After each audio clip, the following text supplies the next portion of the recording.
Bridge के दो पार।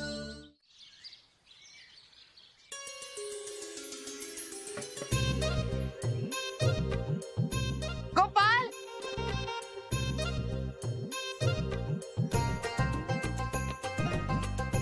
भैया गोपाल, अपने बहन के घर आए हो और उपहार भी लाए हो।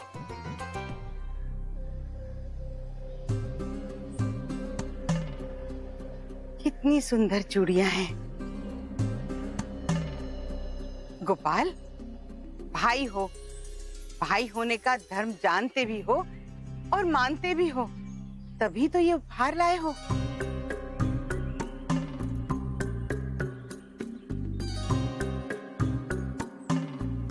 भैया, जब उपहार लाए ही हो तो दे भी दो, यूं देख क्या रहे हो?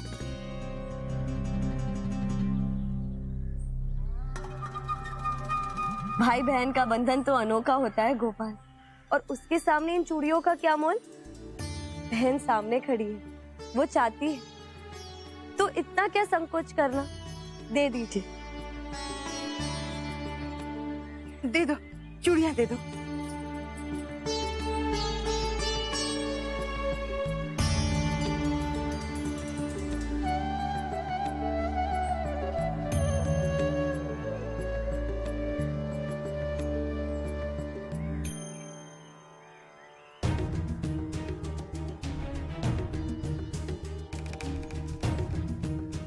चूड़ियों की पूरी टोकरी है बहन सुजाता के पास।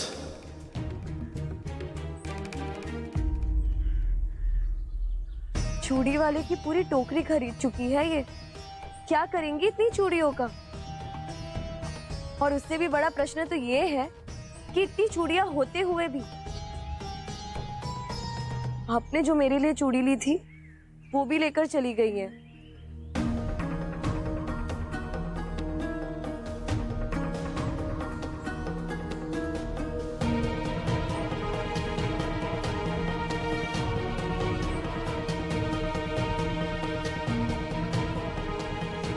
समझ गया। लोभ का प्रकोप छाया है इस गांव पे। लक्ष्मी ने चाल चली है, क्रोध को नहीं बल्कि लोभ को भेजा है।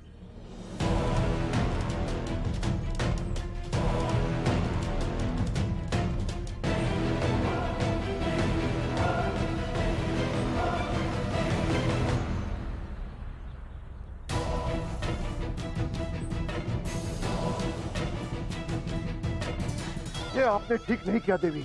वचन मुझे दिया और भेज दिया उस तुच्छ लोभ को, ये जानते हुए कि क्रोध की अग्नि में इतना ताप होता है कि गांव के गांव देखते देखते भस्म हो जाते हैं। अपना क्रोध नियंत्रण में रखो, काम आएगा। अभी व्यर्थ क्रोध करके कोई लाभ नहीं। लोभ का विकार सारे विकारों का मार्ग सरल कर देता है। मुझे अपने निर्णय पर पूर्ण विश्वास है। जीत हमारी ही होगी।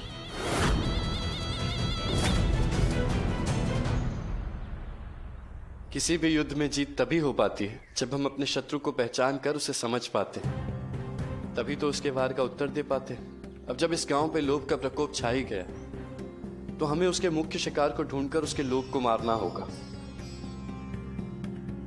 तभी ब्रिजधाम लोभ के प्रकोप से मुक्त हो पाएगा। हमें गांव में सभी से मिलकर पहले यह जानना चाहिए कि लोभ का असर किस पर कितना हुआ है।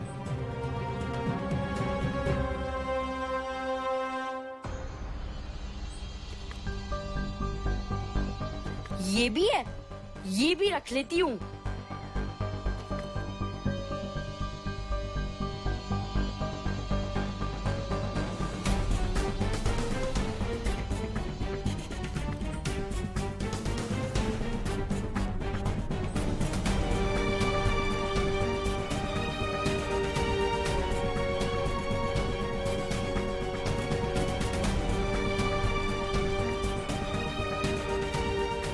लगता है सुरीली पर पादुकाओं का लोभ छाया है। इसे क्यों छोड़ दूं? इसे भी ले चलती हूँ अपने साथ। पर ये लोभ की मुख्य शिकार है ऐसा तो नहीं लगता।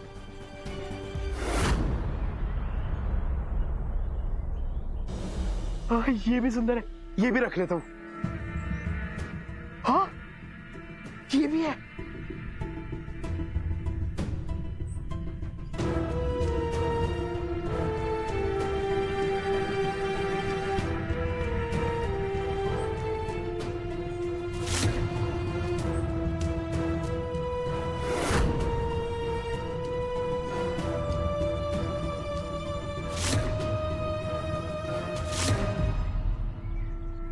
बंसी पर इतना गहरा असर हुआ है लोभ के विकार का कि उसे अपने शरीर की भी सुध-बुध नहीं। लेकिन यह भी लोभ का मुख्य शिकार तो नहीं लग रहा। सुजाता, कान्हा सुजाता हो सकती है। नहीं राधे, मुख्य शिकार तो वो भी नहीं।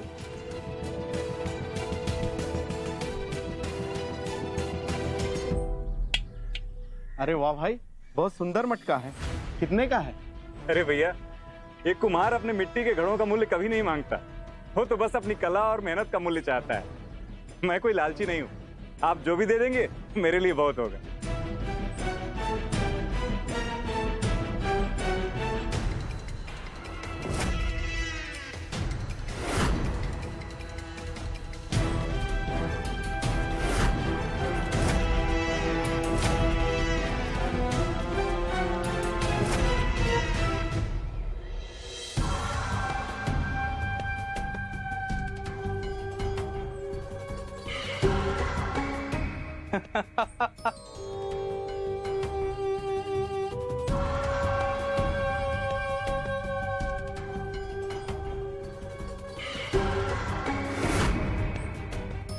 ये लो भाई। अरे भैया, ये क्या दे रहे हैं आप? हैं? भगवान ने मिट्टी दी, मैंने उसे गढ़ा। भगवान की देन और मेरी कला का यही मूल्य दे रहे हैं आप? नहीं नहीं नहीं नहीं नहीं, इतने से कुछ नहीं होगा। मुझे और धन दीजिए आप। अरे क्या हुआ भाई, इतने से समय में तुम्हारी नीयत बदल गई? अभी तो तुम कह रहे थे कि जो भी दोगे पर्याप्त है, और अब कहते हो इसकी कीमत अधिक है। धन की कमी नहीं है इसके पास, इसे तो सही मूल्य देना ही चाहिए। ये सब मेरा है, और अगर आपको चाहिए तो इसके बदले में दूसरे मटके भी ले जाओ। अरे पर भाई, मैं इन सारे मटकों का क्या करूंगा? मुझे तो सिर्फ एक यही मटका पसंद है और मुझे यही चाहिए। हाँ, फिर तो ले जाइए। अरे अरे अरे भाई सुनो।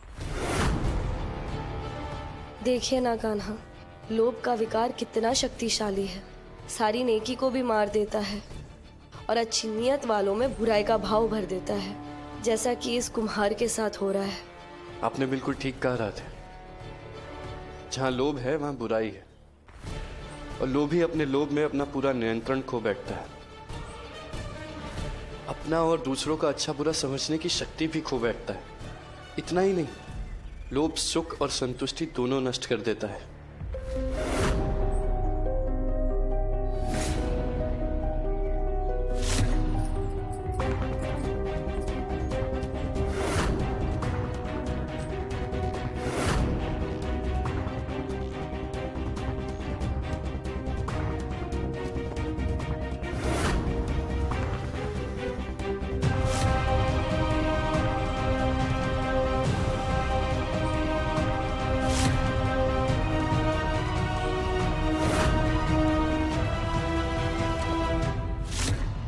लोभ यहाँ अपनी पराकाष्ठा पर पहुंचे उससे पहले मुझे उसे रोकना होगा, नहीं तो लोभ के कारण यहाँ हिंसा भी होगी। हाँ कान्हा, उसके लिए हमें लोभ का मुख्य शिकार भी तो ढूंढना होगा ना। लोभ का विकार यहाँ जंगल की अग्नि की तरह फैल रहा है और सभी पर अपना प्रभाव डाल रहा है। ऐसी स्थिति में मुख्य शिकार का पता कैसे चलेगा?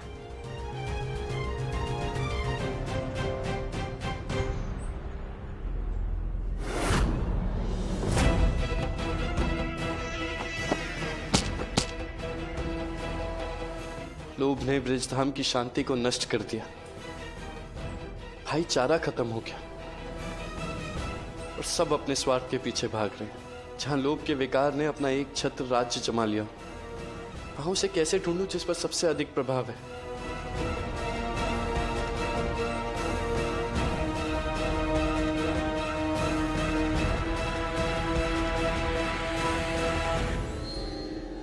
भैया,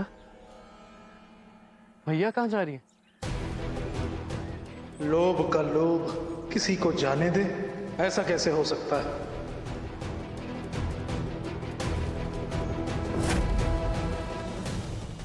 भैया पर लोग का प्रभाव तो नहीं होगा ना?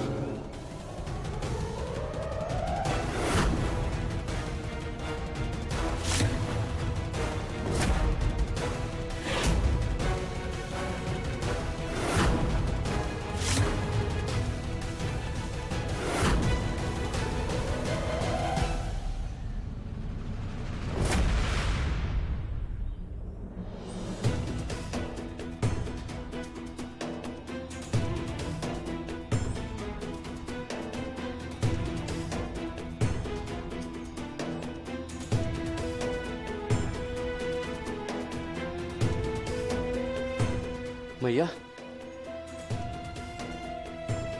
अपने लल्ला गोपाल को छोड़कर कहाँ जा रही हैं आप?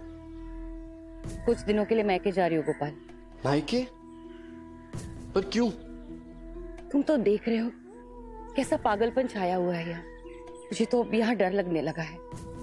तुम तो समझदार हो गोपाल, लेकिन गोविंद उन्हें तो एक अबोध बालक है।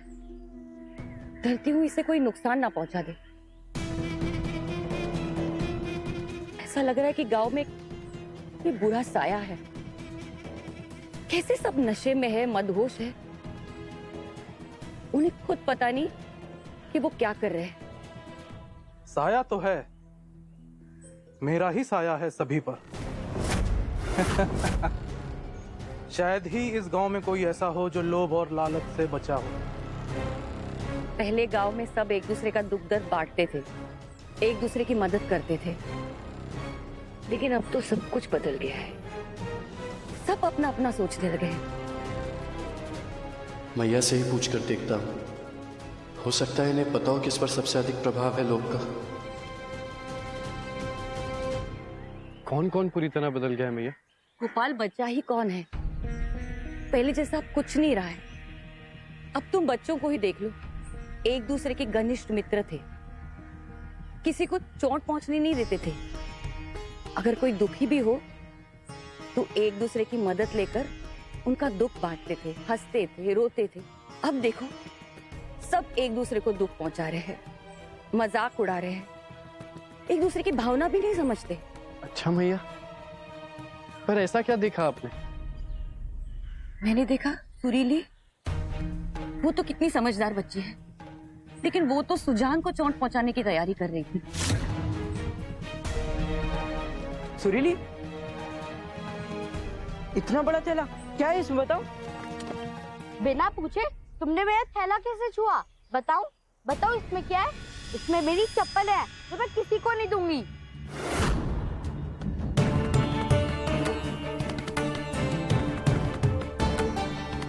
तुमने मेरा थैला छुआ था ना, वो भी मुझसे बिना पूछे, इसलिए अब अपनी जूते मुझे दो। क्या बोल रही हो तुम? मैं क्यों दूं तुम्हें अपना जूता? और ये थैला भी तो कितना भरा हुआ है, तुम क्या करोगे इतने सारे चप्पलों का? तुमने सुना नहीं क्या? मुझे तुम्हारे जूते चाहिए, दे दो। सुरीली, क्या हो गया है तुम्हें? मैं नहीं दूंगा। इतनी गर्मी में मैं नंगे पांव चलूंगा? नहीं, मैं नहीं दूंगा। नहीं दोगे तो मैं खुद ले लूंगी।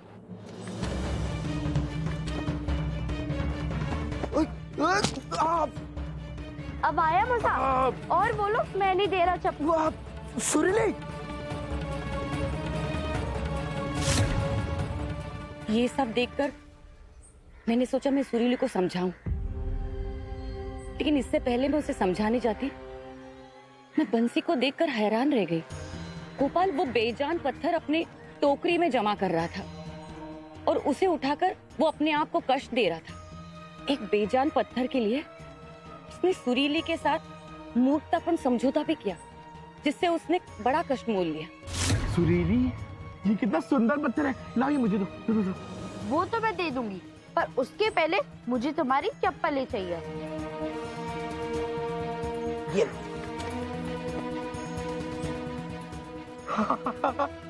कितना सुंदर पत्थर है।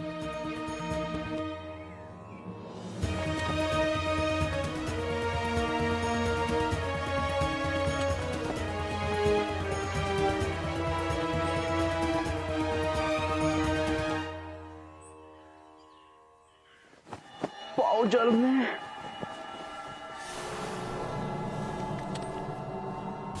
इन बच्चों की हालत देख के मुझे उन पर तरस आता है, लेकिन क्या कर सकती हूँ मैं? कुछ भी तो नहीं। जिस गांव के बच्चे ऐसे हो जिन्हें एक दूसरे की परवाह ही नहीं, वहां मेरा लल्ला क्या सीखेगा गोपाल? अगर एक बार बुरी संगत में पड़ गया तो इसकी जिंदगी शुरू होने से पहले ही खत्म हो जाएगी। इसलिए मैंने तय किया है गोपाल, मैं इसे इस गांव से दूर लेके जाऊंगी, बुरी संगत से दूर लेके जाऊंगी। भैया मानता हूँ, संगत से गुण आत है। संगत अच्छी तो गुण भी अच्छे, संगत बुरी तो दोष ही दोष। पर मैया ये बच्चे समझाने से समझ जाएंगे, कच्ची मिट्टी के समान ही इन्हें हम आकार दे सकते हैं। भैया आप चिंता मत कीजिए। गोपाल, इन बच्चों को सही आकार देना पड़ेगा, लेकिन कौन देगा? तुमने उनके बड़ों को देखा है? तुमने भोला का व्यवहार देखा है? अगर वो ऐसे ही करता रहा तो पूरा गांव भूखा मर जाएगा। अब भोला ने क्या किया? अपने खेत में उगते हुए अनाज से इतना मोह हो गया उसे कि वे किसी को एक दाना देने के लिए तैयार नहीं है।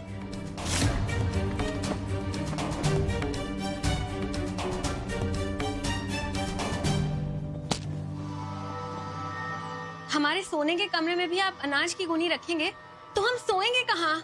अरे तुम्हारी नींद की कीमत इस अनाज से ज्यादा है क्या? बाहर सो लेंगे।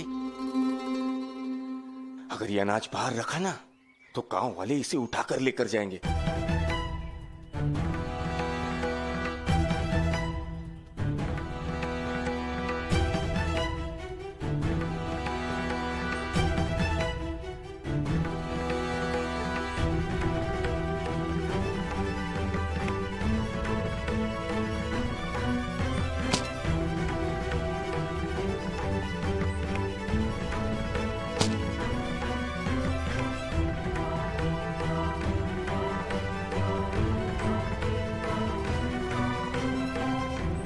ऐसा मत करो भोला, हमारे बच्चे भूखे मर जाएंगे। कम से कम एक ही मुट्ठी अनाज दे दो। हटो मेरे रास्ते से। ये मेरा अनाज है और मेरी मर्जी, मैं जो चाहे करूं इसके साथ। अनाज का एक दाना भी मैं किसी को नहीं देने वाला। भोला, हम दिहाड़ी कमाने वाले लोग हैं, तुम तो जानते हो भोला। रोज कमाते हैं, रोज खाते हैं। आज ये अनाज हमारे परिवार को नहीं मिला तो हमारा परिवार भूखा ही मर जाएगा। अरे मुझे मत समझाओ, मैंने कहा ना मैं अनाज नहीं बेचूंगा, मतलब नहीं बेचूंगा, चाहे कुछ भी हो जाए। अब चलो हटो।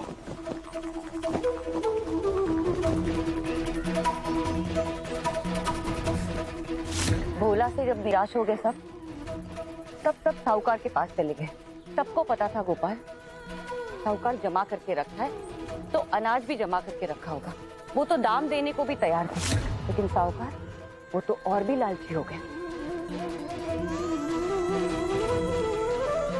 मालिक, जलेबी क्या पकवान है।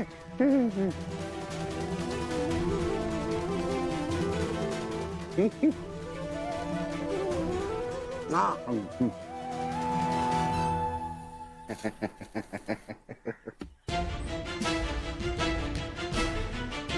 संतरे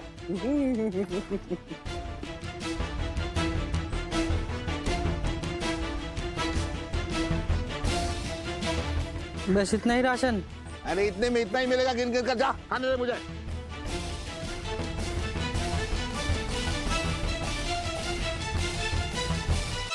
दिमाग पर कितना भी जोर लगा लो, लेकिन तुम्हें कोई सुराग नहीं मिलने वाला।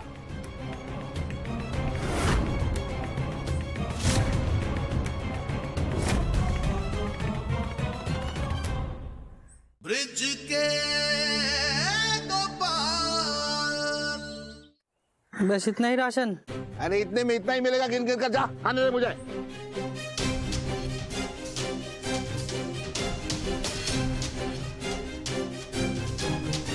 दया कीजिए ना साहूकार जी, भगवान का दिया आपके पास तो सब कुछ है, हमारे पास कुछ नहीं। थोड़ा अनाज दे दीजिए ना। अरे व्यापार में भावनाओं की कोई जगह नहीं है। एक ही नियम है व्यापार का, इस हाथ दो उस हाथ लो। तो जाओ, जब कुछ लेकर आओगे तब मिलेगा तुम्हें। जाओ। घर में अगर भोजन होता तो मैं आपके पास क्यों आता साहूकार जी? मेरे और मेरे परिवार के लिए कुछ अनाज दे दीजिए ना। अगर सागर से एक बूंद ले ली जाएगी तो सागर कम थोड़ी ना हो जाएगा। अरे सागर का सागर देखेगा, मैं क्या करूं? पकवान लेकर आ तभी कुछ मिलेगा। जा कुछ तो दे दीजिए साहूकार जी। जा चल। स्वामी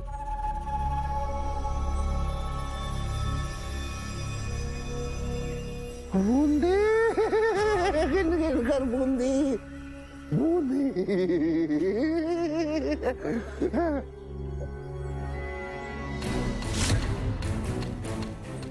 स्थिति पर नियंत्रण नहीं किया, इन्हें लोभ के विकार से मुक्त नहीं किया तो लोभ से अधिक भुखमरी का प्रभाव होगा इस गांव पर।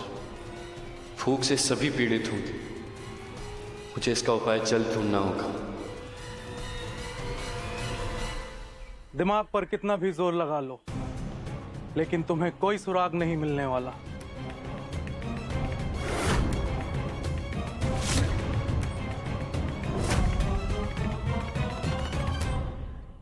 ब्रिज के गोपाल। मैया, ऐसा कोई और भी है जिसे आपने पूरी तरह बदला हुआ पाया? कुम्हार को ही देख लो, कितना सरल हृदय का था वो, लेकिन उसमें भी तो अभी लालच घुस गया है। ये सब मेरा है, और अगर आपको चाहिए तो इसके बदले में दूसरे मटके भी ले जाओ। हाँ मैया, मैंने भी देखा। एक घड़ी के लिए वो मुद्राओं की पोटली छीन रहा था। अब तो लालच उसकी आदत बन गई है, और उस लालच की वजह से वो चोर बन गया है।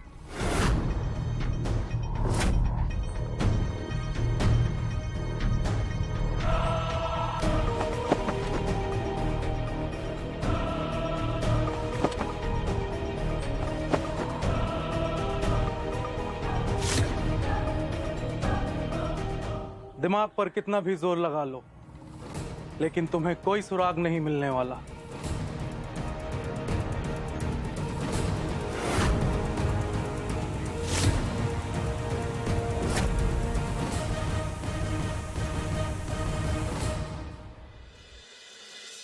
जब दरिद्रता अपने पांव पूरे गांव में फैलाएगी,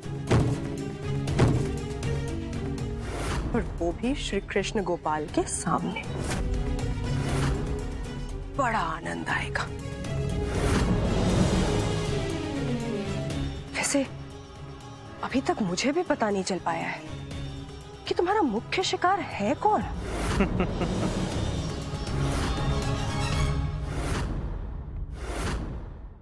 जब दरिद्रता अपने पांव पूरे गांव में फैलाएगी, और वो भी श्री कृष्ण गोपाल के सामने, बड़ा आनंद आएगा।